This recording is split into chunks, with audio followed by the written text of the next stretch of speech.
Hello, everyone. Welcome to Second Story's second virtual fundraising event. My name is Judith Dittman, and I'm the CEO of Second Story. I've been with Second Story since the mid-90s, and during that time, a lot of things have changed, and many have not. When I started at Second Story, it was called Alternative House. We changed our name in 2017 to better reflect the concept of helping young people write their second story when it was looking like the first story wasn't reading too well. When I started, we checked our voicemail, not our email, and texting had not yet made its debut.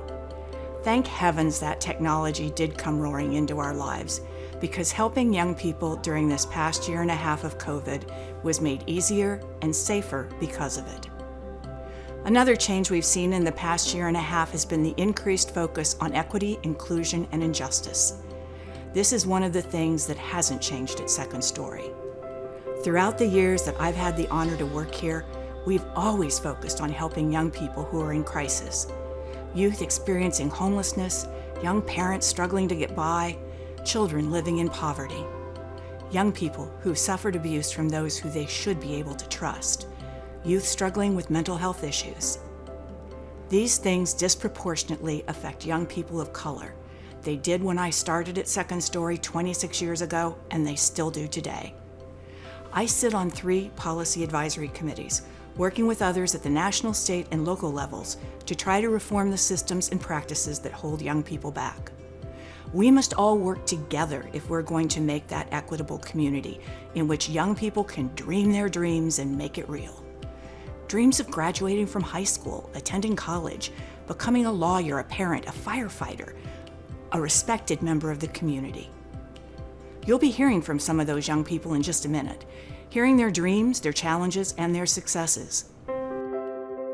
This past year was harder than ever to accomplish that. A recent study by Chapin Hall showed that the pandemic has hit our young people hard. Not necessarily by putting them in the hospital, although that too has occurred, but in food and housing insecurity. Almost 5 million transition-aged youth ages 18 to 24 had too little to eat at a given time during the pandemic. Almost 4 million had little to no confidence in their ability to pay next month's rent.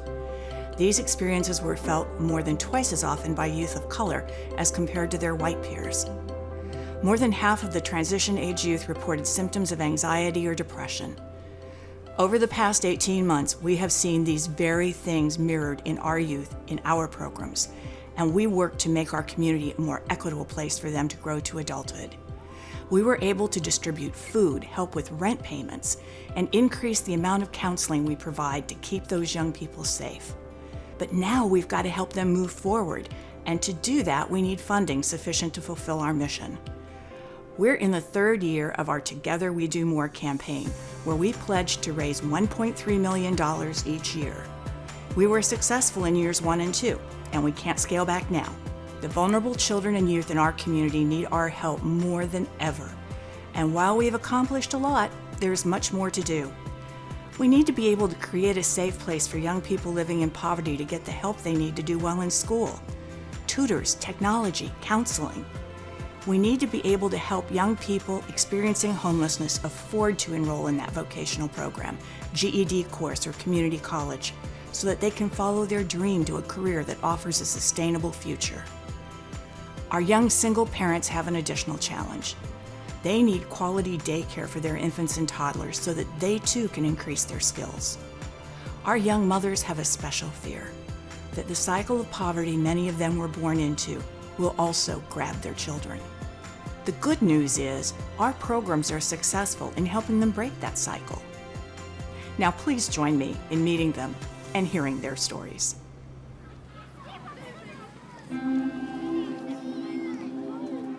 There was a friend who went to Second Story and was telling me, oh, you should come to this program because they help you a lot, especially on homework. And I was like, okay, then, I'll try it out. In the beginning, I was living with my brother, and he said I'm just gonna work. So I felt nervous because I don't like just work. I like to be part of a high school student. So I decided to move to another house. my parents, well, my mom didn't make it through high school because my grandma had issues, and I just wanna, make her feel surprised that I made it. I'm not a perfect kid to her, but I still wanna make it through. I don't know, it's an amazing feeling to be able to help somebody. I came from Haiti after the earthquake, and I didn't know the first thing. So a lot of things that I did, like getting a car, getting my license, that was me experimenting. And I've made a lot of mistakes. And as I always tell them, my goal is to make sure that you don't repeat the mistakes that I've made. Be a part of Second Story is not just a social worker. You have like a friend, like a mother or something like that. Because that's what I felt with Crystal is with me, because I lost my mother in 2015. So now that I got Crystal, I feel like more comfortable. Sometimes they have a challenge, and oftentimes mental health is involved. So just kind of sitting down with them and talking, because they're still growing. You're still learning how to express yourself. So one of the things is how to communicate, how to be assertive. She was calling me like once a month. She was like texting me like once a week.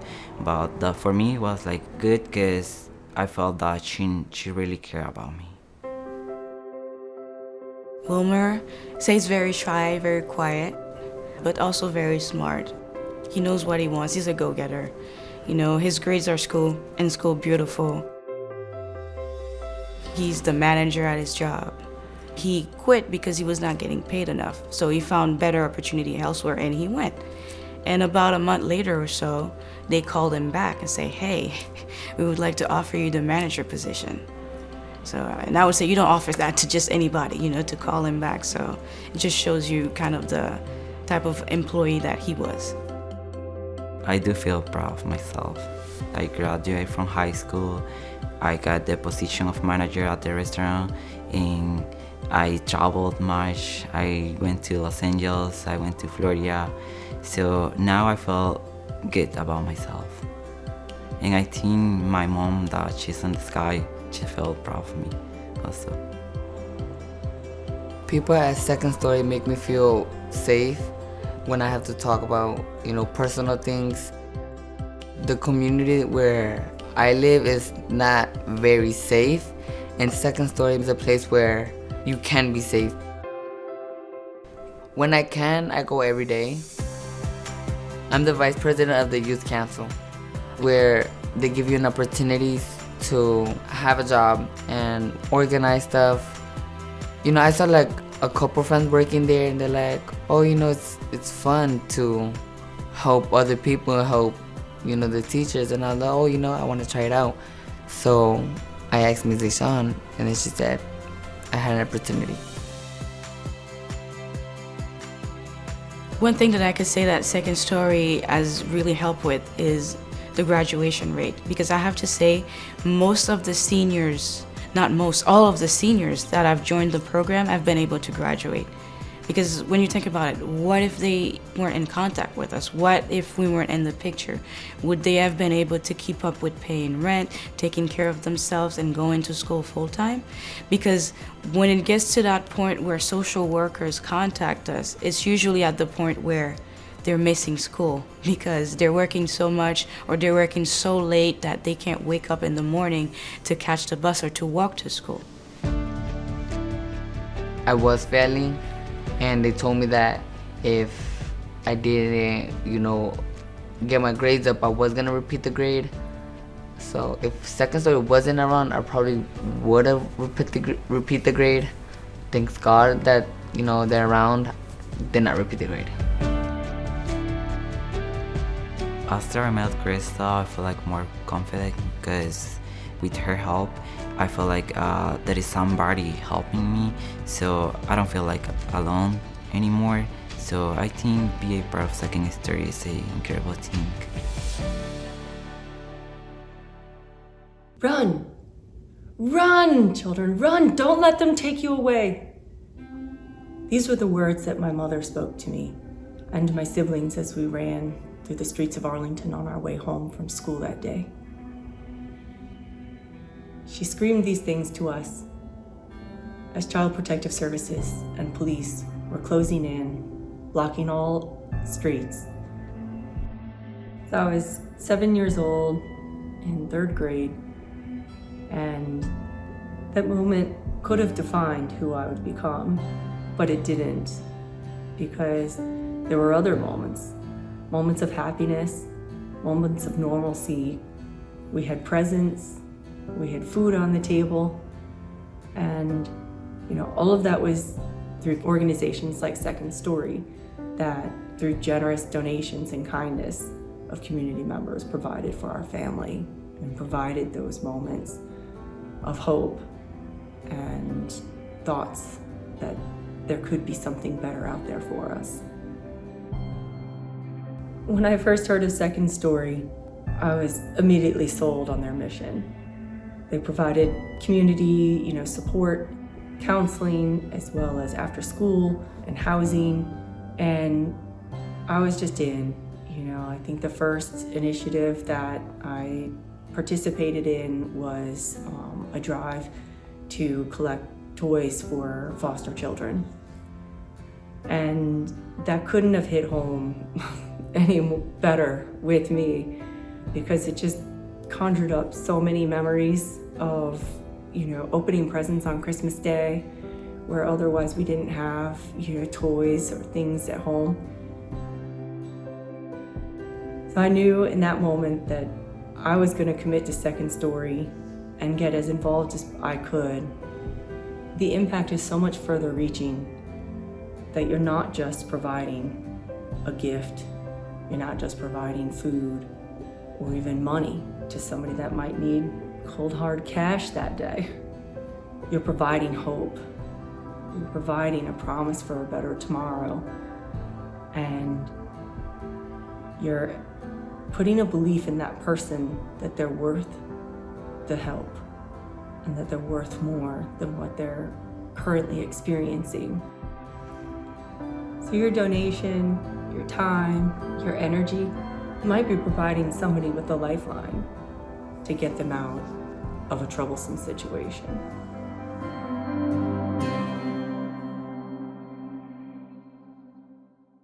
Many of the young people who find themselves in homes in socioeconomic situations that are not ideal are people from my community, my culture. And I want to make sure that they have a fair shot, that they have the ability to focus on their education and not have to worry about where their next meal is coming from or where they're going to live.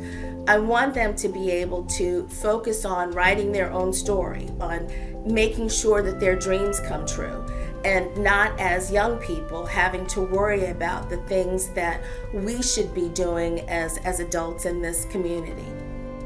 Helping and assisting the community is one of those things that I feel like every person should do, no matter the situation that they're in. Because you walk through the streets and people are always in need.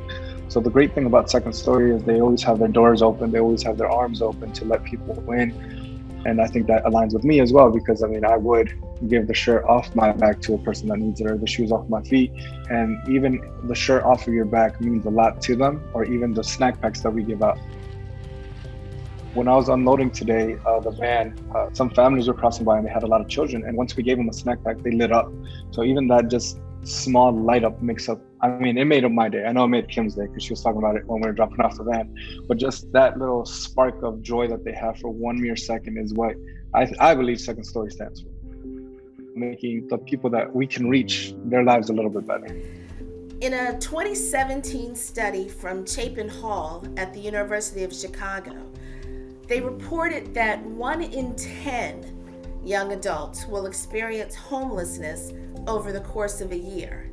Even amidst the pandemic, in fiscal year 2020, Second Story served 85 young people in our long-term residential program and 58 young people through Second Story for Teens in Crisis. And while studies have reported the national graduation rate for youth experiencing homelessness is 64%, 100% of eligible seniors in our programs graduated from high school in 2021.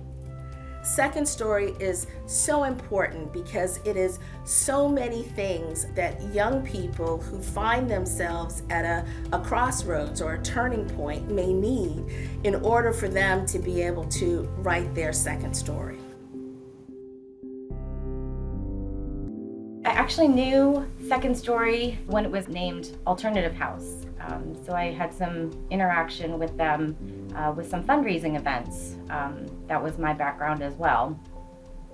So the gal that worked there and I were volunteering at each other's events. So I knew about the organization, about the mission. And I mentioned that my son, about 4 years ago, started having some issues with anxiety and depression, and unfortunately some suicidal ideation. It's really hard, really tough. And I drove by and I noticed that the sign was different. And so it sparked a thought, well, I wonder if it's a new organization or if it's a kind of a reboot or a refresh. So I looked it up online, and I swear that fate and the universe was intervening, because the mission just spoke to my heart in a way that I don't think I could have appreciated before.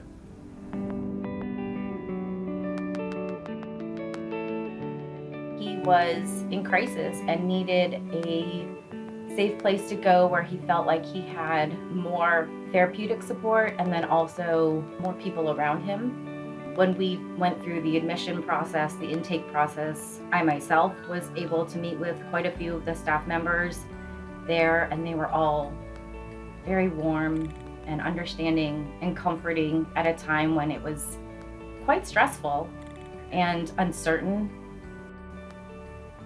I think that it's important to share our family story because mental health is something that I think is only recently become, something that people are not ashamed to talk of, or they're not, they're not fearful of as much. So mental health has taken, especially with the pandemic, I think taken a turn for the better for folks. So I share our story as often as I can because I feel like it's important to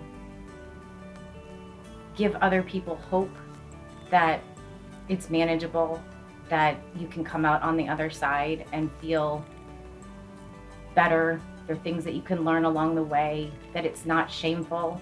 It's not defined by your background or your religion or your gender or any of those demographic pieces. It affects so many people in so many different areas of walks of life, and that it's just really important that people don't feel like it's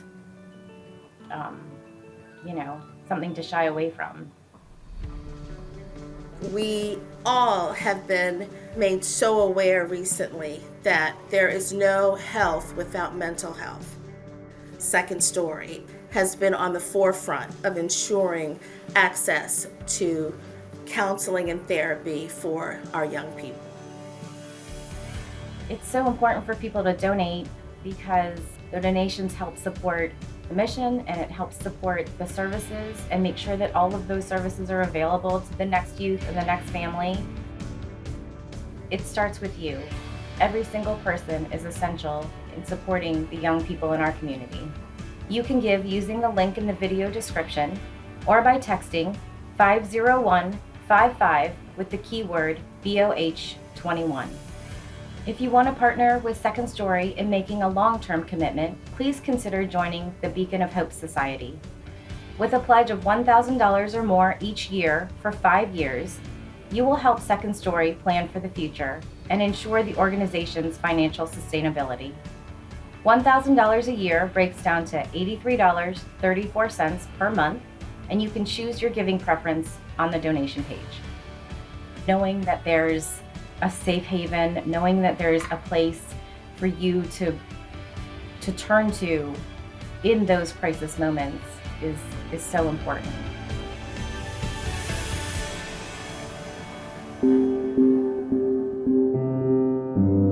When you're out there in the field contributing your time, whatever you're doing, you may not realize right away the impact that you're having, but think about the person who's going to walk into the premises or the person who's going to receive, that donation.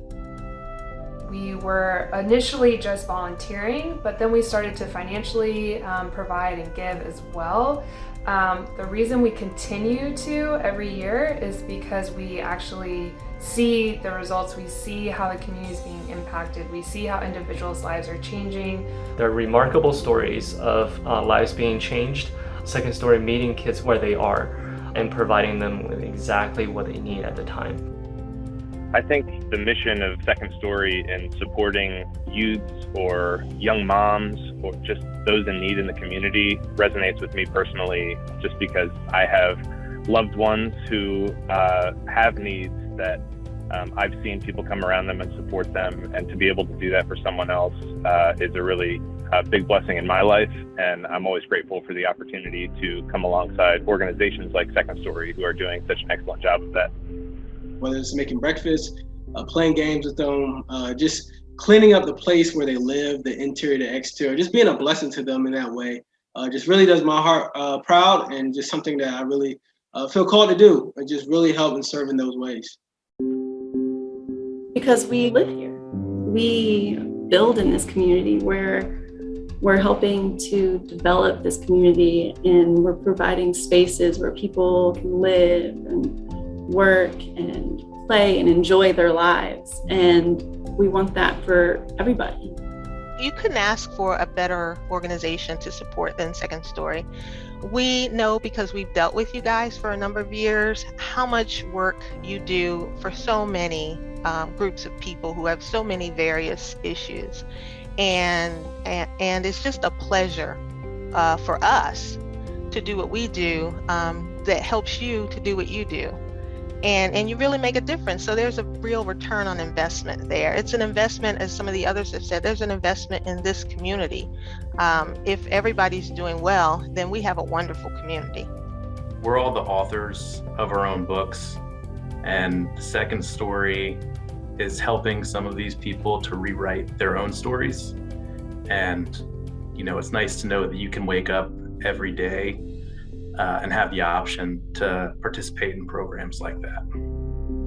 Just learning about the types of problems that these teens go through, I was just sort of in shock a bit of like, wow, I didn't know that was something that would happen in my community.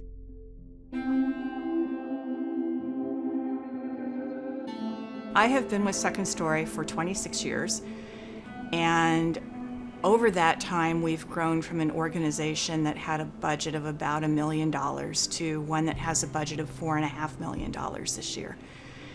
And we've grown from just being a small emergency shelter for teenagers and a couple of townhouses for young moms and a couple of street outreach folks to our community-based outreach programs now reach over 2,000 members of the community every year. Our residential programs for youth experiencing homelessness reach over 150 young people every year. And those are young people that would have been on the street if it weren't for the programs that we provide. Those are young people that wouldn't have anywhere safe to go after school if we didn't have the Drop-In Teen Center. They deserve to have a place to live and food to eat so that they can finish their high school education. And to me, that has been the driver for me of why I keep coming back to work every day, is being able to make those changes and help those young people, because they are our future. Thank you for the food, and thank you for the field trips. Thank you for the field trips, and thank you for everything. Thank you for everything you do for Second Story. Seeing how what we do can benefit the kids at Second Story is why we want to continue doing this, for sure. I want to thank our community for supporting our programs. When I was growing up and I had family issues, and I was able to have mentors for me, this provides resources for youth and young adults that do need help. Thank you to all of our supporters I want to say thank you so much to all of our donors and volunteers who support us in our mission, especially during the pandemic when a lot of our clients were going through a lot. We were able to still connect them through resources, and able to make more partnerships and be able to do more outreach. So thank you again for all that you do to help us still help the clients in our community. I just think that it's really important to help other people, especially those in my community, when I know that I'm very fortunate for everything that I have, and I think that the least that I could do is to help other people and to raise awareness. I am constantly in awe of the services our folks provide in underserved neighborhoods, to teens in crisis, to homeless youth, and to young mothers. It has been especially impressive to watch our staff continue to persevere in providing these services throughout the pandemic when times are stressful and uncertain, individually as well as professionally. I want to extend a heartfelt thank you to all of our donors whose generous contributions allow our staff to continue providing those services. You have helped lots of kids out there have a better childhood and staying safer than they might have, and you're helping them to live better lives. Second Story is here to help young people make their dreams real. We step in at critical moments in young people's lives when the support of a caring adult can make all the difference. We provide safe havens and create opportunities for them to grow and thrive. No young person can do it alone. Change and progress starts with each of us doing our part. It starts with me, and it starts with you.